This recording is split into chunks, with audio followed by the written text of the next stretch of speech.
So the first thing is that sixth form is a lot more work than you're previously going to be used to, but I think it's a bit of a misconception. You can go from someone who doesn't work particularly hard outside of class to being the person who puts in like 10 hours a week immediately.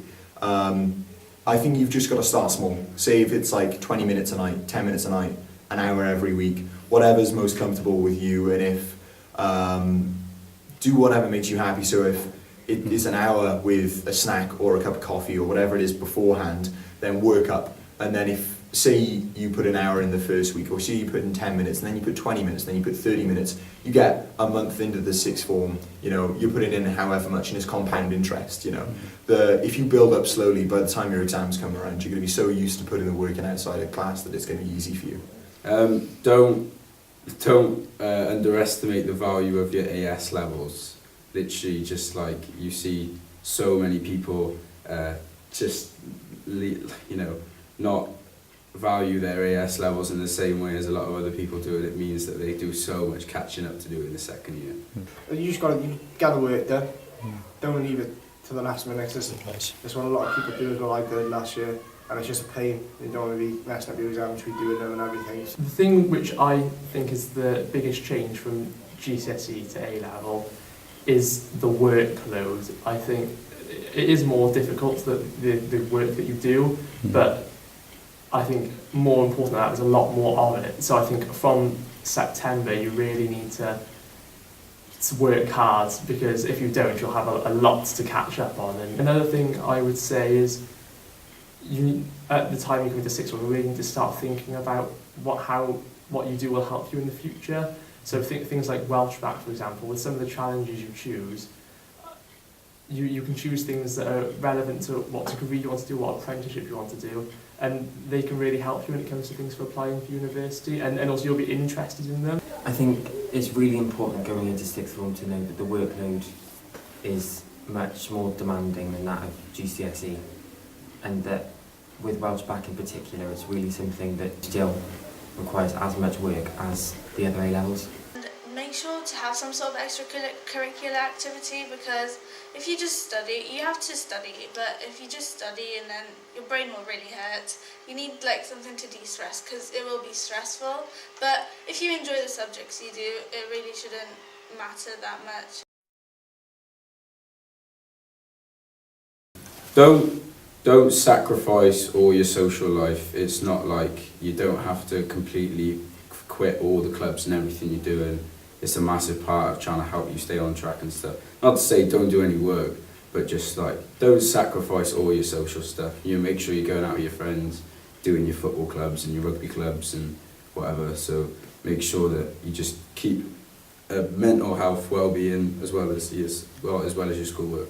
People don't put the work in early on, because with sixth form, I think the groundwork is laid really early on, and it's really easy to forget, because no one's going to be on your back about it. It's really easy to forget that there are those exams, and everyone does like the majority of their work in the last 2 months.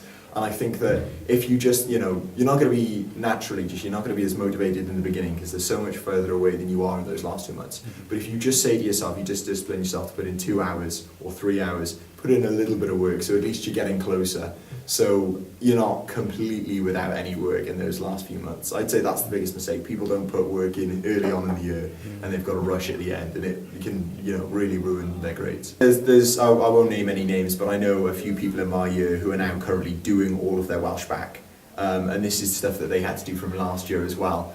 They're doing the same subjects as me, so they've got it just as hard in exams. And the idea that I'm struggling with revision, but the thing that's given me the edge is that I've done all of my Welsh back and I don't have to worry about it, whereas they've got all that to do now. And, you know, if they'd just done, say, 2 hours every week, they didn't have to, like, really go hard at the beginning. But if they just laid the groundwork, they wouldn't be in the situation they are now. And I think that's a problem that everyone has with the Welsh back. It's coursework, get it done early, and, you know, it's done forever. So, but A-level is a lot harder than everybody expects when they first go into them. And the thing about the Welsh back is that everyone presumes, oh, I'm going to do great in my other subjects, so why do I need Welsh back? It doesn't work like that. I'm not going to say don't be ambitious, but I'm also going to say that Welsh back is a fantastic security option. And, you know, the idea of missing out on a possible, what's not easy, but what is a very achievable A for going into university, if you just put in 2 hours a week, you know, work out the maths, that's something like 40 hours, 50 hours, and then you've got an A to get you into university. Is fantastic value for time if you think about it. Definitely leaving the work to the last minute. I've always done it. Obviously in GCSE you could probably get away with it and stuff, but A-level is a massive step up, so you can't be leaving the work to the last minute. Otherwise it's just... Probably not appreciating how important Welsh back can be to someone, you know, because they kind of underestimate it, for example. So until they get their uni offers, they don't realise how helpful it can be to them. In the community challenge that we did in Welsh back in year 12, lots of people were like, oh, what am I going to do? It's not like, lots of people want to do stuff with science, but they can't exactly go and do science clubs because not many children will attend them. But like any clubs will do, I did an art club with my friends, and although it may seem insignificant sort of to pharmacy, it really isn't, because during that time I got to communicate with a lot of people. I gained experience working, because as a pharmacist I'm going to be dealing with a lot of younger children, older people, and yeah, I just had lots of experience with that, and that helped me with my interviews as well. During my interviews, half the time I was talking about my Welsh Baccalaureate, and also the individual project, which is the most important thing. I wrote about antibiotics. You get to write about whatever you're interested in and whatever you want to pursue. So you really get into it and you want to do your best in it.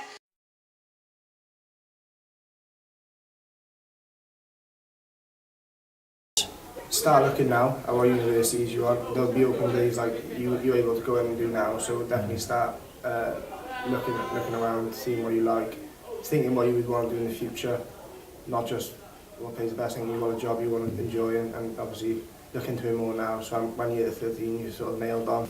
So when I applied to university, I only had one interview, and they asked me about something I did in the Enterprise Challenge for my Welsh back. It was an engineering scheme, which I did at another part of school, but I could also use for Welsh back. And it was the only thing they really asked about, because it was quite relevant to the degree I was doing, and the lecturers were sort of really interested in what I was talking about, and you could sort of see that they were really enthusiastic about it. Yeah. So there's that. I also think another thing you sort of need to do is, again, it's kind of like with making the memories, is I wouldn't just focus on your studies. I think you do need to have a bit of character and personality, and that can really come across as well and help you, especially when you come to applying for jobs and things. Like, you've got to have all those like interpersonal skills that are going to back up your qualification, stuff that is actually meaningful. You know, your ability to talk to people and present yourself and things like that. That'll give you a really good edge. I think it's just a case of working really hard and making the most of the opportunities that you've got.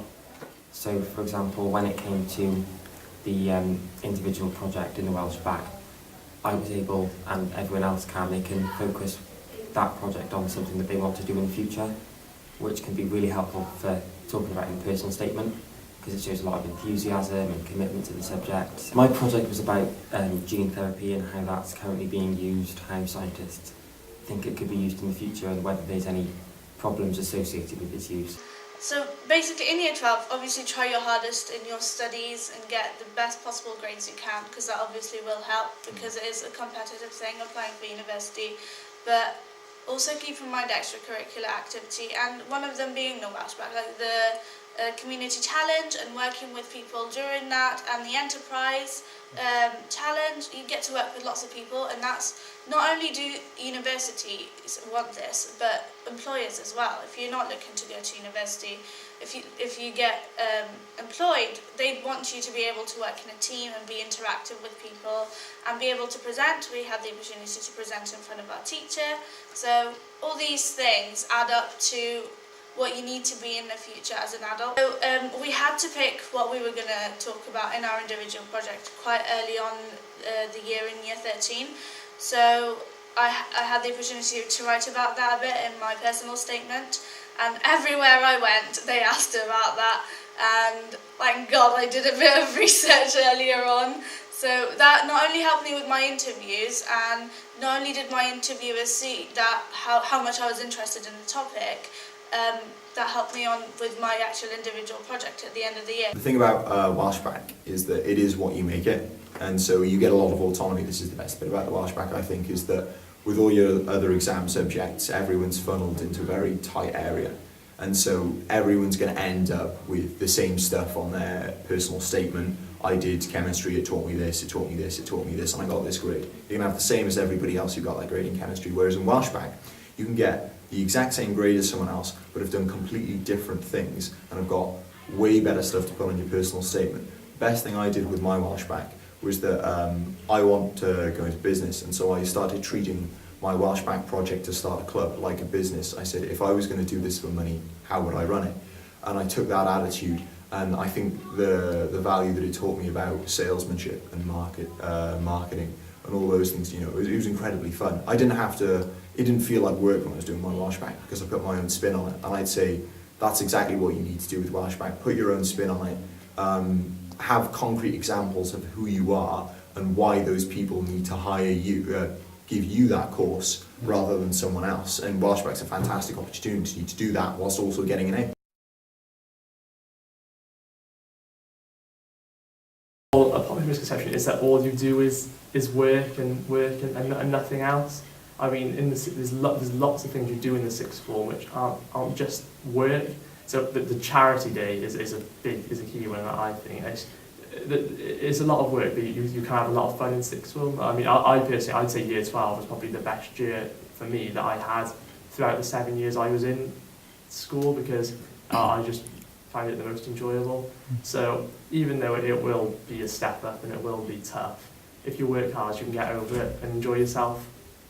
You're free in a way because you have to be responsible for yourself and for your own future and your own learning, but you're not, because this is a good school and they do want all the students to get good grades, so you're not going to be as free as you think. And yeah, just don't think that you can lay back and expect good grades, because that is totally different from GCSE. So do your best. Yeah, definitely. I don't think I'd be going to university if I didn't have the Welshback qualification.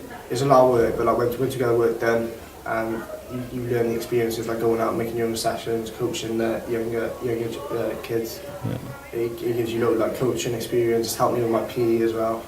Geography's benefited because my language and I'm able to communicate better probably from it, so it benefits everything. It'll us a lot to do. Yeah. When you get it in the grand scheme of things, it's really good. The age-old saying, but you can't leave it to the last minute. It just it ruins everything, because you end up compromising on quality of your work. Sixth form's hard.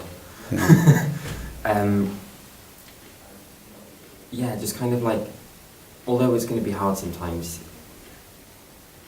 you wouldn't be there if you couldn't do it.